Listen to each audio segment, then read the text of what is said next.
dengan nama Allah yang Maha Pemurah lagi Maha Penyayang. Kullu nafsin dha'iqatul maut. Setiap diri, setiap jiwa, seluruh makhluk yang bernyawa pasti akan mengalami kematian. Sekapur sirih, gerbang rasa. Usaha tidak akan pernah mengkhianati hasil. Ungkapan ini bermakna bahwa seseorang harus bekerja keras, berjuang, dan mengeluarkan segala kemampuannya untuk meraih kesuksesan, yang artinya kesuksesan itu tidak dapat diraih dengan instan, pasti dengan susah payah.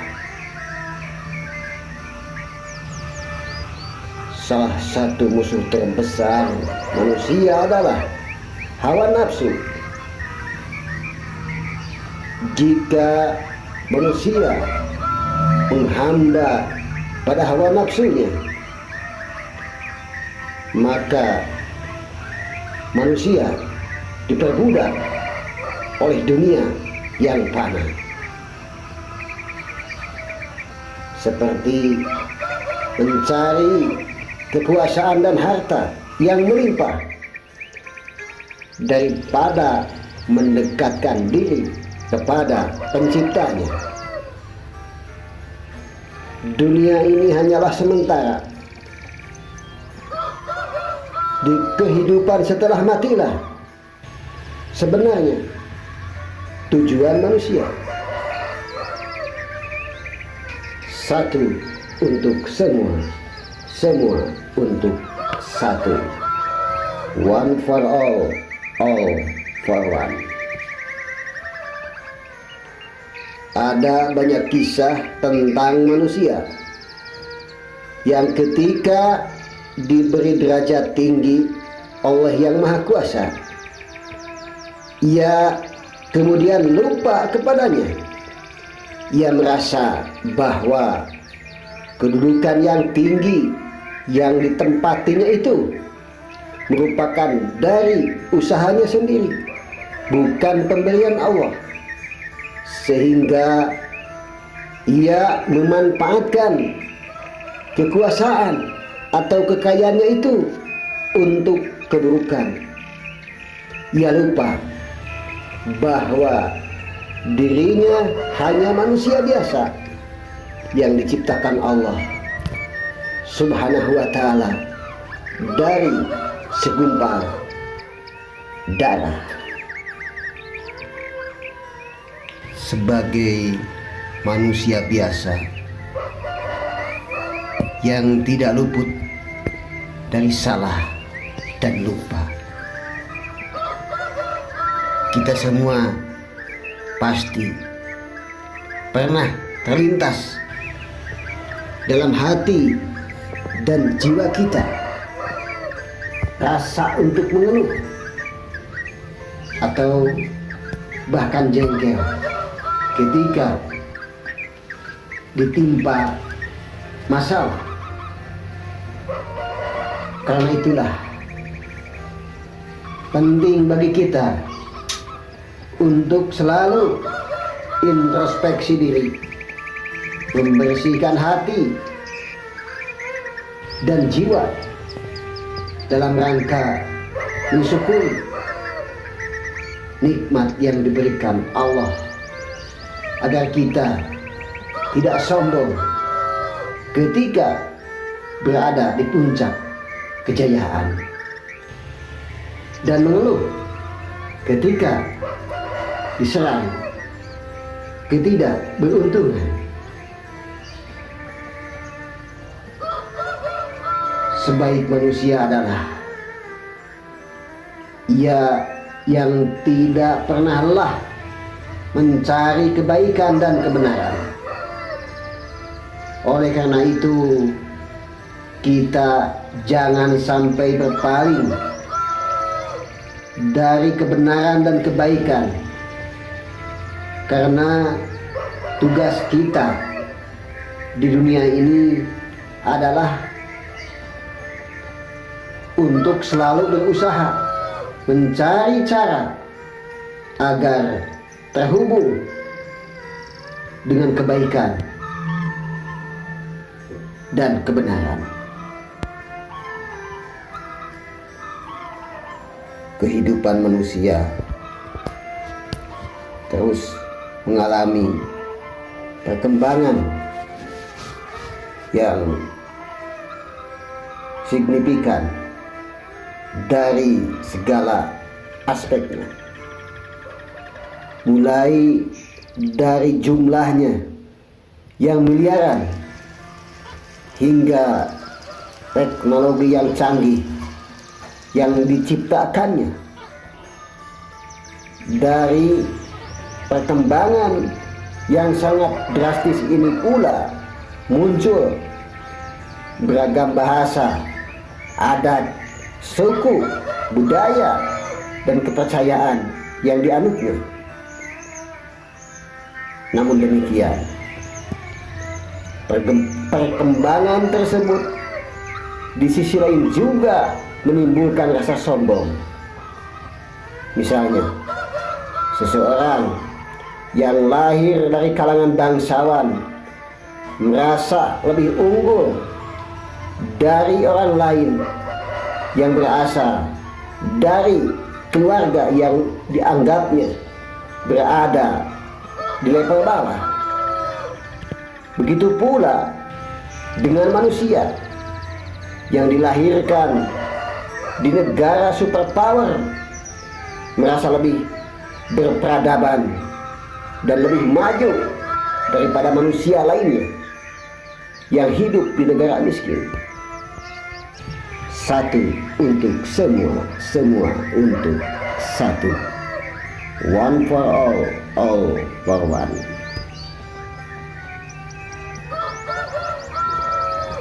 Kehidupan manusia mengalami perkembangan yang sangat besar, terutama teknologi yang diciptakannya. Perkembangan teknologi memberikan manusia kesempatan untuk hidup lebih efisien, lebih nyaman, dan lebih bahagia. Namun demikian, di sisi lain, kemajuan teknologi menyebabkan manusia mengeksploitasi alam. Beragam industri dibangun yang menyebabkan pencemaran lingkungan. Inilah salah satu sisi negatif dari perkembangan kehidupan manusia. Jika manusia tidak sadar bahwa alam ini termasuk pohon-pohon, sumber daya alam, mineral, dan lainnya adalah ciptaan Tuhan, maka manusia akan semakin menghancurkan alam ini dengan teknologi yang diciptakannya. Mencintai ciptaan-ciptaannya seperti mencintai manusia dan menjaga serta merawat lingkungan termasuk bagian dari ibadah. Jika manusia melihat Tuhan melalui ciptaannya, maka ia tidak akan merusak alam dan segala hal yang ada di dalamnya. Dalam perspektif sufi, Alam tidak akan pernah menjadi semata-mata objek yang mati untuk mengabdi kepada manusia. Alam adalah sebuah wujud hidup yang mampu mencinta dan dicinta, dan di antara keduanya dapat muncul cinta dan pemahaman timbal balik. Dari sini kita dapat mempelajari hubungan yang terjalin antara manusia dan alam. Apapun yang manusia lakukan akan merefleksi pada alam. Ini tergantung pada manusia.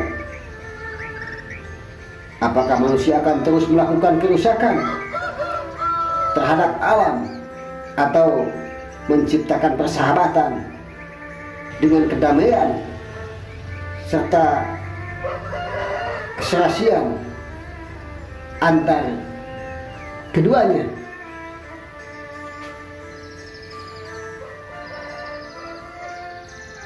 Allah Maha mengetahui, dan Dia mengetahui segala yang dilakukan oleh manusia, termasuk ibadah-ibadah yang dilaksanakan oleh mereka. Apakah karena memang mencintainya, atau karena hanya ingin mendapatkan kenikmatan duniawi? Jadi sembahlah Allah atas dasar cinta, bukan karena menginginkan imbalan seperti ingin meraih kekayaan atau kekuasaan, atau karena ingin masuk surga. Kita wajib menyembah Allah karena Dia memang zat yang wajib disembah.